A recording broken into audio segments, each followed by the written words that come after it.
नमस्कार। स्वागत है आपका इंडिया गेट टीवी पर। मैं हूं अजय सेतिया। मित्रों, प्रधानमंत्री नरेंद्र मोदी ने राष्ट्रपति पद के चुनाव में तुरुप का पत्ता चला था। उन्होंने एक आदिवासी महिला को राष्ट्रपति पद का उम्मीदवार बना दिया था, जिससे विपक्ष के उम्मीदवार पहले ही राउंड में धराशायी हो गए। अब उन्होंने उपराष्ट्रपति पद के चुनाव में भी तुरुप का पत्ता चल दिया है। उन्होंने पश्चिम बंगाल के राज्यपाल और राजस्थान के जाट नेता रहे जगदीप धनखड़ को उपराष्ट्रपति पद का उम्मीदवार बना दिया है। केंद्र में भारतीय जनता पार्टी की राज में राजस्थान को दूसरी बार उपराष्ट्रपति मिल रहा है। इससे पहले वाजपेयी के शासनकाल में भैरों सिंह शेखावत उपराष्ट्रपति थे। जगदीप धनखड़ का नाम संभावित उम्मीदवारों की सूची में नहीं था। वह भाजपा में बहुत पुराने भी नहीं हैं, लेकिन अगले साल होने वाले राजस्थान के विधानसभा चुनाव और उनका जाट होना उनके पक्ष में समीकरण बना गया।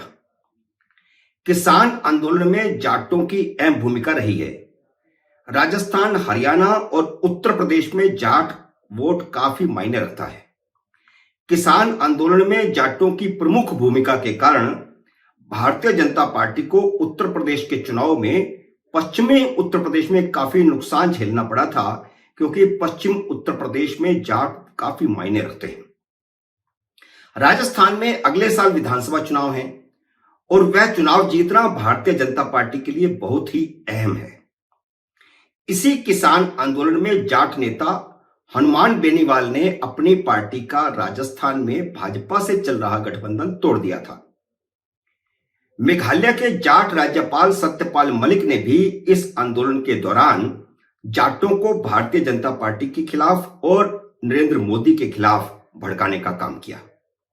वह 2-3 बार जाटों को भड़काने के लिए राजस्थान गए, 2-3 बार यूपी गए और 2-3 बार हरियाणा गए। उन्होंने ऐलान कर रखा है कि राज्यपाल पद से रिटायर होने के बाद वह जाटों को भाजपा के खिलाफ लामबंद करेंगे।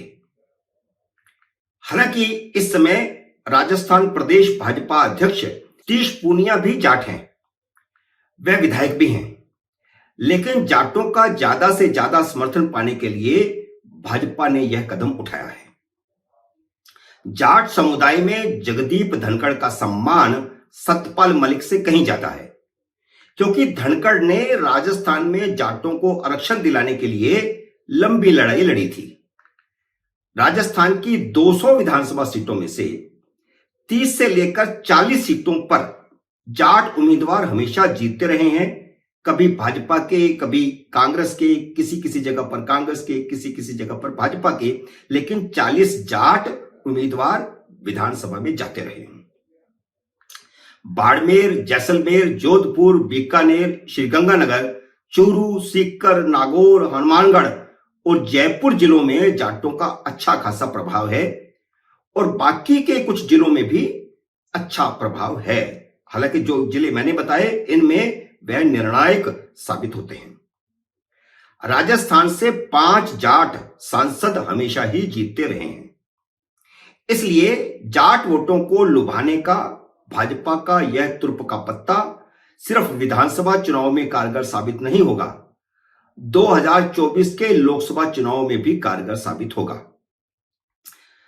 मोदी जाटों को इससे ज्यादा और क्या दे सकते थे? देश का दूसरा सर्वोच्च पद, उपराष्ट्रपति।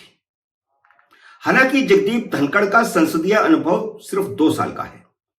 वह जनता दल के टिकट पर झुंझुनू से 1989 में चुने गए थे और वह लोकसभा का कार्यकाल सिर्फ 2 साल ही रहा था। इसी 2 साल के कार्यकाल में पहली बार चुनने के बावजूद वह चंद्रशेखर सरकार में मंत्री भी रहे। फिर वह कांग्रेस में चले गए, कांग्रेस की टिकट पर चुनाव लड़कर हारे और 2003 में भाजपा में शामिल हुए। यानी उनका भाजपा का सफर सिर्फ 19 साल का है और इसमें भी वह 5 साल राज्यपाल रह चुके हैं। यानी 14 साल का उनका कार्यकाल भारतीय जनता पार्टी में कार्यकर्ता के नाते, पदाधिकारी के नाते राजस्थान में रहा। उपराष्ट्रपति का मुख्य काम राज्यसभा के चेयरमैन के नाते सदन को सुचारू ढंग से चलाने का होता है। उनके कम संसदीय अनुभव को देखते हुए भाजपा के पास कई बेहतर विकल्प मौजूद थे, लेकिन राजनीतिक समीकरण नहीं बैठ रहे थे। कोई भी सत्ताधारी राजनीतिक दल अपने किसी भी राजनीतिक फैसले में कई तरह के समीकरणों का फायदा नुकसान देखकर ही फैसला करता है। राज्यसभा में राजग को अभी भी स्पष्ट बहुमत नहीं है, इसलिए कई बार चेयरमैन को महत्वपूर्ण भूमिका निभानी पड़ती है। हामिद अंसारी के साथ मोदी सरकार का टकराव इसलिए बढ़ गया था क्योंकि वह बिलों को पास करवाने में सरकार को सहयोग नहीं करते थे। एक बार नरेंद्र मोदी ने खुद उनके चैम्बर में जाकर अपनी नाराजगी जाहिर कर दी थी। बिल पर वोटिंग के वक्त विपक्ष हल्ला मचा देता था और हामिद अंसारी सदन की कार्रवाई स्थगित कर देते थे। यह बात वेंकैया नायडू के दोबारा उपराष्ट्रपति बनने में भी बाधा बनी, क्योंकि महत्वपूर्ण बिलों को पास करवाने के मौके पर वह उपसभापति को चेयर संभालकर अपने चैम्बर में चले जाते थे। ऐसा 2-3 बार महत्वपूर्ण बिलों के समय हुआ था। जगदीप धनखड़ ने पश्चिम बंगाल के राज्यपाल के तौर पर अक्खड़ मुख्यमंत्री ममता बनर्जी के साथ आए दिन टकराव झेला है। बंगाल का अनुभव उन्हें राज्यसभा के संचालन में मददगार साबित होगा, क्योंकि वहां पर भी विपक्ष के साथ ऐसा ही टकराव होना है। सुप्रीम कोर्ट के सीनियर वकील के नाते कानून का अच्छा अनुभव उन्हें राज्यसभा के संचालन में सहायक होगा।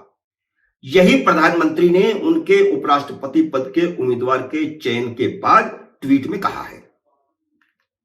एक आदिवासी द्रौपदी मुर्मू को राष्ट्रपति पद का उम्मीदवार बनाए जाने के बाद किसी दलित, पिछड़े या अल्पसंख्यक को उपराष्ट्रपति बनाए जाने के कयास लगाए जा रहे थे। दलित के रूप में संघ पृष्ठभूमि के थावरचंद गहलोत का नाम चल रहा था। वह भारतीय जनता पार्टी संसदीय बोर्ड के सचिव और राज्यसभा में संसदीय दल के नेता रहे हैं। वह 2 बार लोकसभा के सदस्य हैं और 2 बार राज्यसभा में रहे हैं। मैं ये इसलिए बता रहा हूं कि अच्छे संसदीय अनुभव वाले विकल्प उनके पास मौजूद थे। अल्पसंख्यक के तौर पर आरिफ मोहम्मद खान, मुख्तार अब्बास नकवी, SS अहलूवालिया और हरदीप पुरी के नाम भी थे। इनका संसदीय अनुभव भी जगदीप धनखड़ से कम ज्यादा था।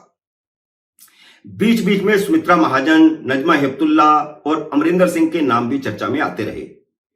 इन सब का अनुभव भी ज्यादा था, लेकिन जगदीप धनखड़ का नाम उस समय कहीं नहीं था जब ये सब नामों की चर्चा चल रही थी। जगदीप धनखड़ को उम्मीदवार बनाए जाने से मोदी ने एक बार फिर साबित किया कि वह कोई भी फैसला भविष्य का फायदा सोचे बिना नहीं करते, और यह भविष्य का फायदा राजस्थान विधानसभा का चुनाव है। और राज्यसभा, जहां अभी भी राजग का बहुमत नहीं है, उसका सुचारू ढंग से संचालन हो सके, सरकार महत्वपूर्ण बिलों को पास करवा सके, इसलिए जगदीप धनखड़ तुर्प का पत्ता साबित होंगे।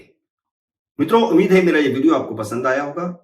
इसे लाइक करिए, शेयर कीजिए, और अगर आपने मेरे YouTube चैनल को सब्सक्राइब नहीं किया तो इसे सब्सक्राइब कीजिए और घंटी का बटन भी दबाइए, ताकि जैसे ही मेरा अगला वीडियो आए आपको सूचना आए। मेरे अगले वीडियो का करिए इंतजार। तब तक नमस्कार।